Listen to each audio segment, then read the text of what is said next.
Welcome back to the Paper Gain Show. This is for those with 1 to 10 million in investable assets. And today we're going to hit on why traditional wealth management is falling short if you have 1 to 10 million in investable assets. How's it going, Jonathan? I am doing good. How are you doing? How was the weekend? It was good. It was good.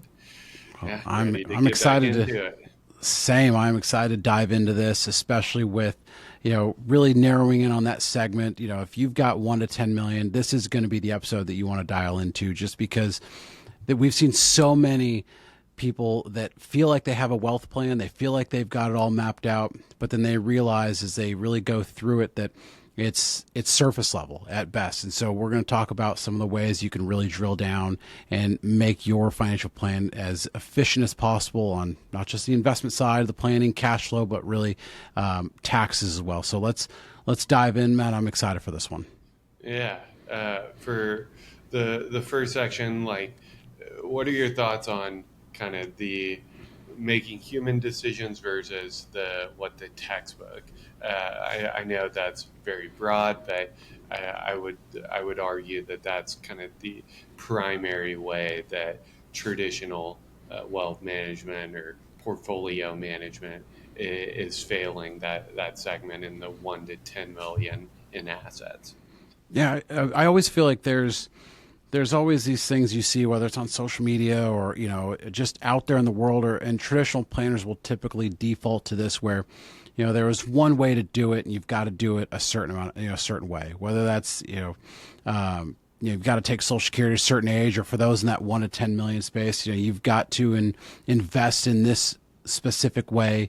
But I look at it as there's always going to be the right answer on a spreadsheet, and there's always going to be the right answer that's meant for your life. And I always kind of go back to the should you lease or buy a car? That's one of those decisions that ultimately there is a technical right answer, but for some people, they just like getting a new car every 3 years. For some, it makes them feel better that they've got this car that's paid off, for 10 plus years. They're going to ride it till the wheels fall off. And so to me, that's a perfect example of something that I've seen people really struggle with and feel like they're making the wrong decision. And when it comes to money, it's not about making these big decisions and taking so much time in between them. It's about making the ones that feel right for you, that still work on your plan and work with your spreadsheet. And that's the difference. It's that there's not one hardline answer as to, well, you have to have everything in your 401k and that's where you've got to save. And some people like to have flexibility, and they might split their contributions between a 401k, a Roth, and an after-tax brokerage account, just because they want flexibility, even though on paper they might save more in taxes if they put it all into their 401k. And I think those are some of the decisions that I see people really wrestle with. And when those beginner elementary type decisions are the ones that are really struggled with, because they were told certain ways, like you have to do this. I think back to like the Dave Ramsey, you got to pay off all your debt. And so people can stress about that, and they're not worrying about the bigger picture. And so it's not about making each little decision this mountain. It's about making quick decisions that are efficient, that you can live with within your financial plan, that work towards your long-term goal, whatever that goal may be. That goal may be retirement. That goal may be, just passing money to your kids. That goal may be sending all your grandkids to college. Whatever that goal is, identify that first and then just figure out the path there. I mean, think about it. You go on a road trip. If you want to drive from Dallas, Texas to, San Diego, California, yeah, there's one fastest way to get there, but maybe I want to take a detour in Arizona and go to the Grand Canyon. I'm still going to make it to San Diego, but I took a little bit of a detour. Did I take the wrong path? I think Yeah. that's the way I look at it. Yeah, those are all very good points. Two things come to mind, like since there is the textbook answer by the CFP on kind of how much cash to hold. If you've got dual income, it's like 3 months. If you've got one income in the household, then it's like 6 months. That is a textbook Mm-hmm. definition. But as both of us have seen, we've seen people hold hundreds of thousands in cash, and money market accounts, and some people are totally fine with 20,000, or like as a percentage, a much smaller You know, percentage. it's funny you say that because I've also seen people who fell within that CFP bucket and they said, you know what? Hey, I'm going to hold, I've got two incomes. Both my wife and I work. I'm going to hold that 3 months in cash reserve. And then one loses their job. You realize that 3 months wasn't enough. And Hmm. so then at that point, what do? You felt like the whole time on paper you were making the right decision. I'm doing everything I'm told to do by the textbook. I had my 3 months of liquidity, but it wasn't enough. And this is where, I think realizing as early as you can that their personal finance is personal for a reason. There is no right answer to this stuff. It's about running running that scenario through your own financial picture to say, all right, what happens if the breadwinner does lose their job? What happens if we both lose our jobs? How long would we be good for? Where would we pull funds from?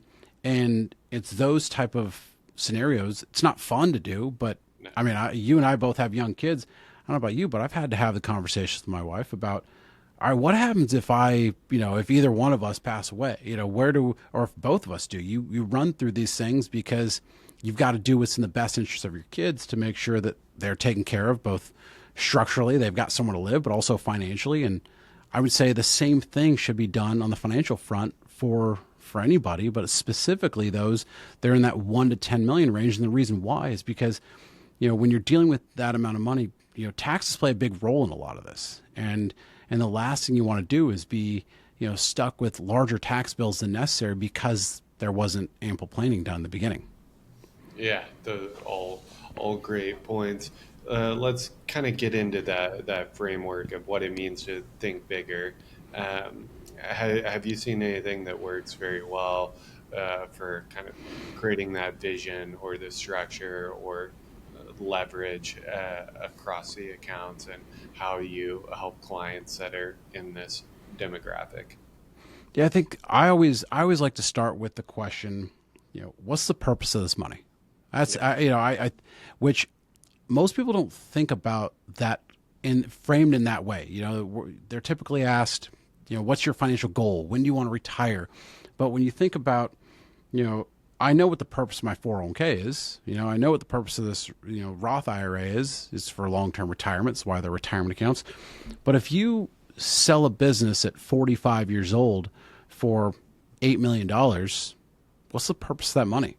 What do you really want the intent to be? Is your plan to retire at that point? And it's really identifying, the purpose of every dollar that you have to a certain regard. You know how much needs to cover your living expenses.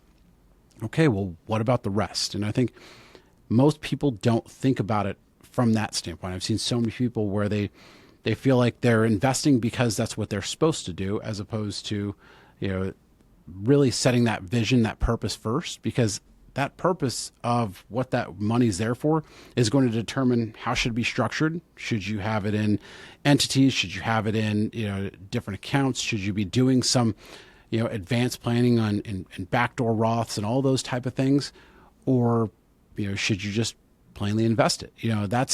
I think that's the difference that I've seen with just kind of that basic wealth management strategy of, okay, you've got the money, let me just invest it into a model portfolio and keep it moving, versus let's really identify what this is about. So that way we can determine if your plan is to, pass on a good chunk to your kids, what type of estate planning do we need to be doing right now? How do we get some of this out? Should we get some of this out of your estate now and really structure this for that long-term family? Hmm.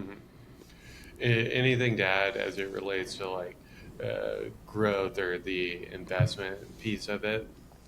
Yeah, I think on the investment side, that's where I look at, making sure that if you've got different accounts and different buckets, that Yeah. they shouldn't all be invested the same way. I think asset location is vastly underutilized.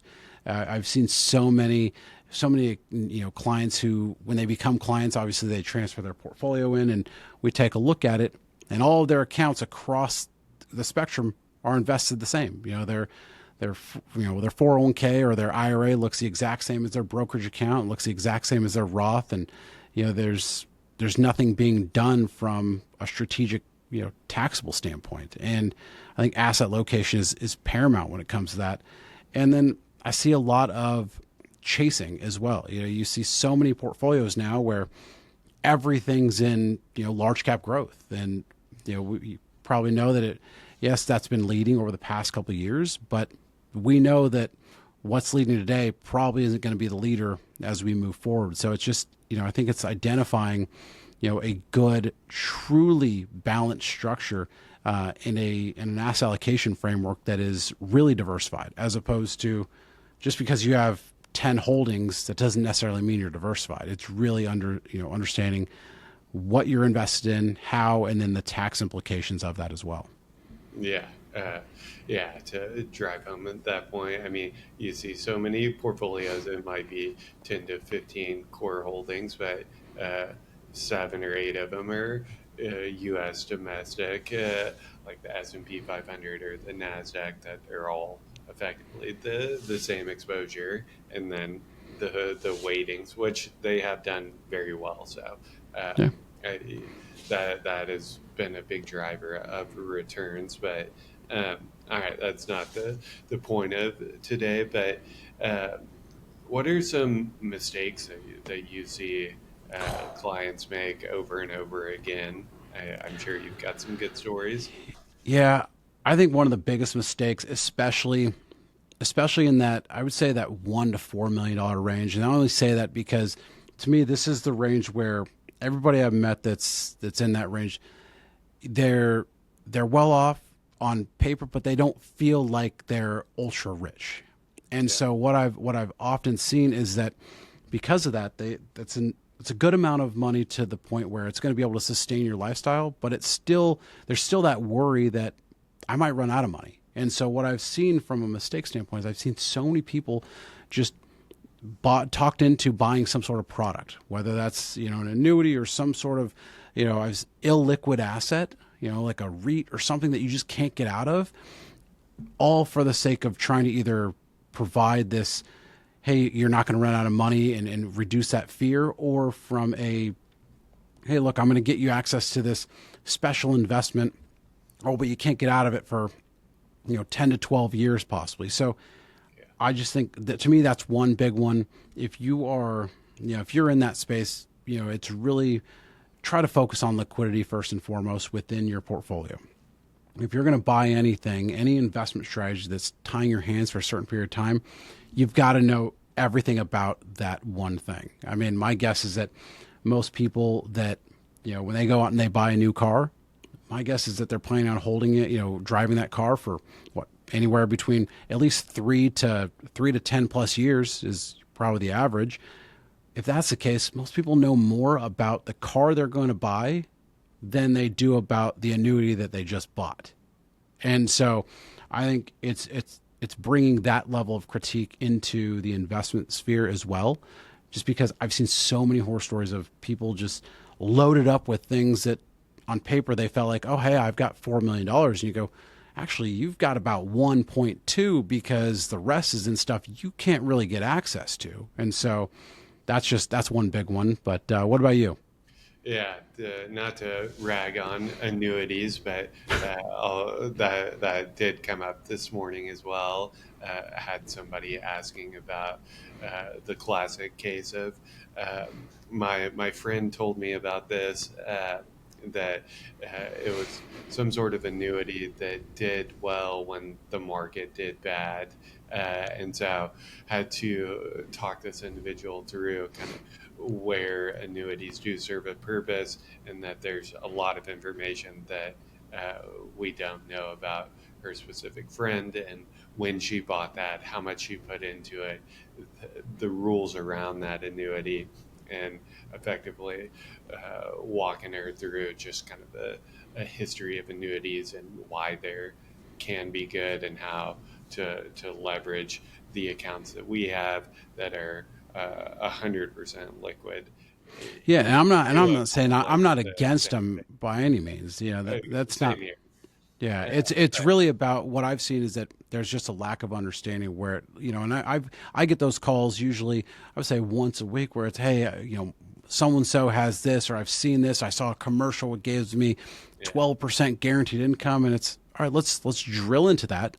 Let's run your financial plan with and without it, and let's just assess based on the numbers, and let's go Yeah. through all the different points of it and make the decision from there, because those things sound so good on paper. And like I said, Yes, they I've do. I've seen them, and it's but it's really to me about run it through the financial plan first, and that's with any investment strategy. And I think we're starting to see this. We're going to start seeing this a lot more as private investments are going to make their way into 401ks and become more, as I hate the word, democratized. And so those are things that at some point we're going to have to go through with, I think, more people. Yeah, absolutely.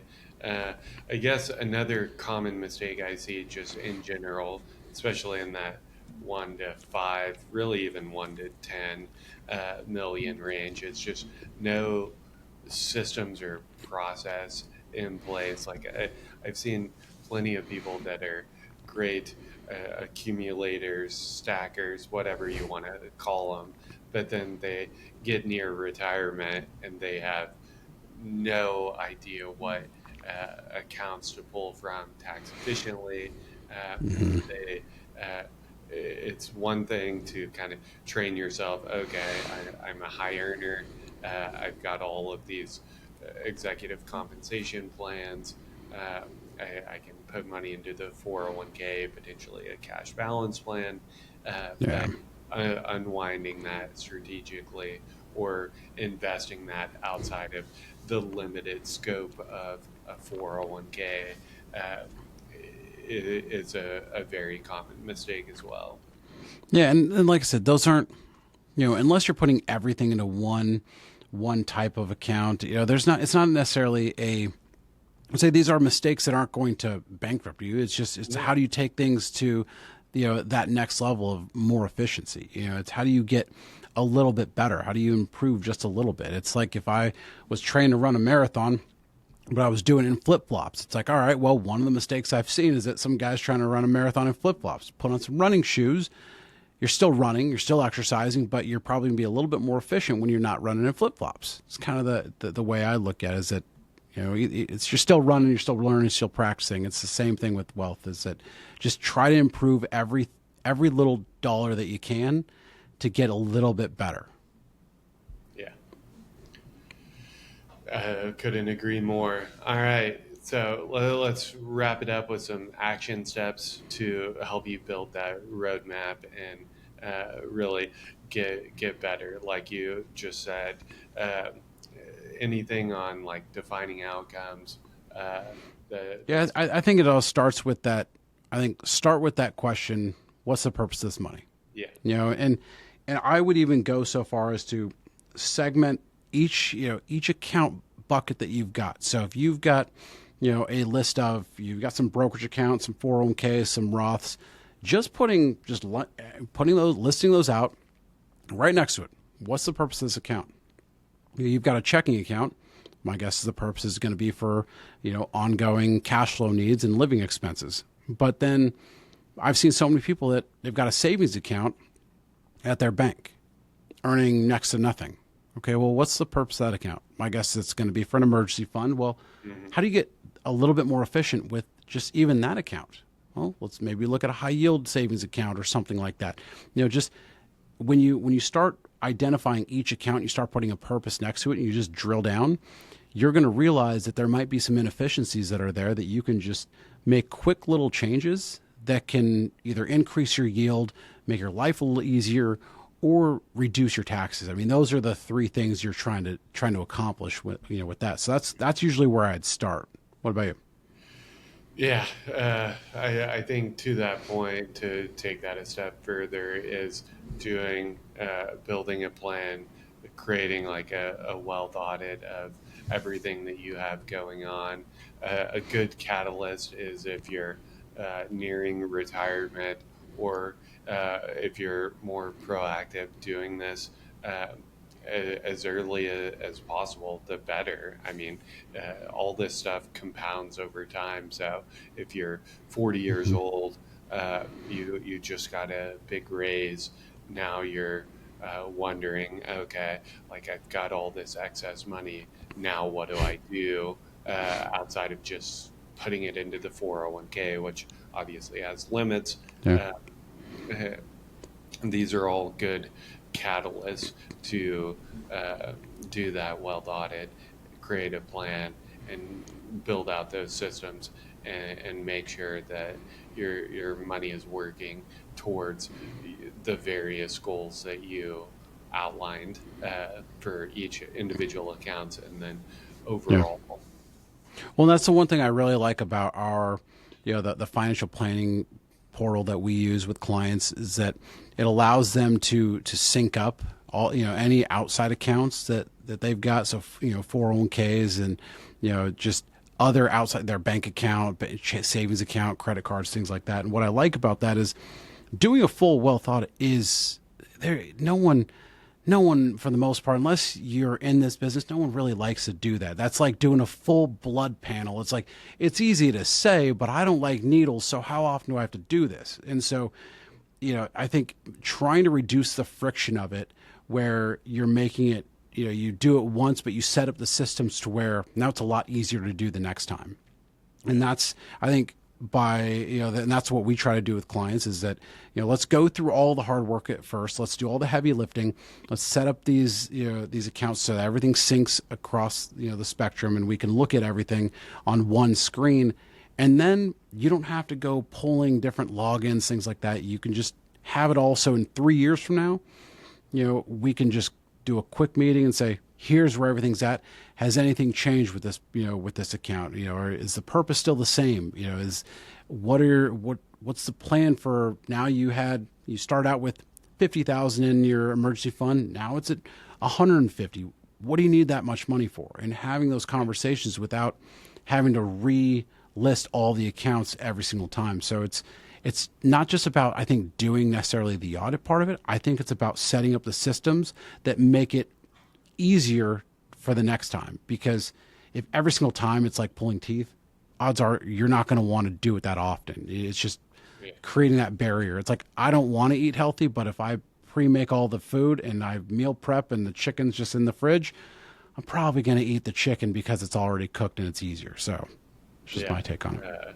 Great place to end it. But any closing remarks on kind of setting that foundation as we reframe exactly who this show is for those with 1 to 10 million in investable assets, but anything else that you didn't hit on earlier? Yeah, no, just, honestly, just question what's going on, question what you're doing, make sure that you're at least thinking about your money on a routine basis. Don't think that you have to live your life by some spreadsheet. There's a human component to this, and so, making sure that every decision that you're making fits within the grand scheme of your plan. It doesn't have to fit with anybody else's. Doesn't have to fit with a talk show host on TV or on YouTube or anything like that. It just has to fit within your framework of what your long-term goals and purpose are. So that's my biggest takeaway is that just you don't have to feel inadequate because maybe you're not doing things the way that a textbook says, but that is completely fine. And I'd be happier if you were doing things the way you felt and it fits within your plan than if you were just following a textbook and you're miserable.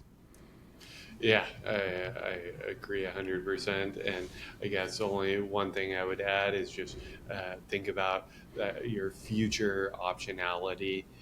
And like you said, the human element of finding what works for you and your specific situation is going to lead to more long-term kind of financial happiness, less stress. As we know, like finances are probably, if not the number one, the number two driver of divorces. So, Yep. so let's help avoid that, reduce stress, and give yourself future optionality. 100%. Yeah. Gray divorce is on the rise. And so if we could do a full episode on that at some point. We'll dive into that. But no, Matt, this is a great starting point here, and I think there's a lot that someone can build on. So if you need any help, our contact information is in the description below. We'd be happy to help you at any point, and I look forward to doing this again next week. All right. See you then. Talk to you then.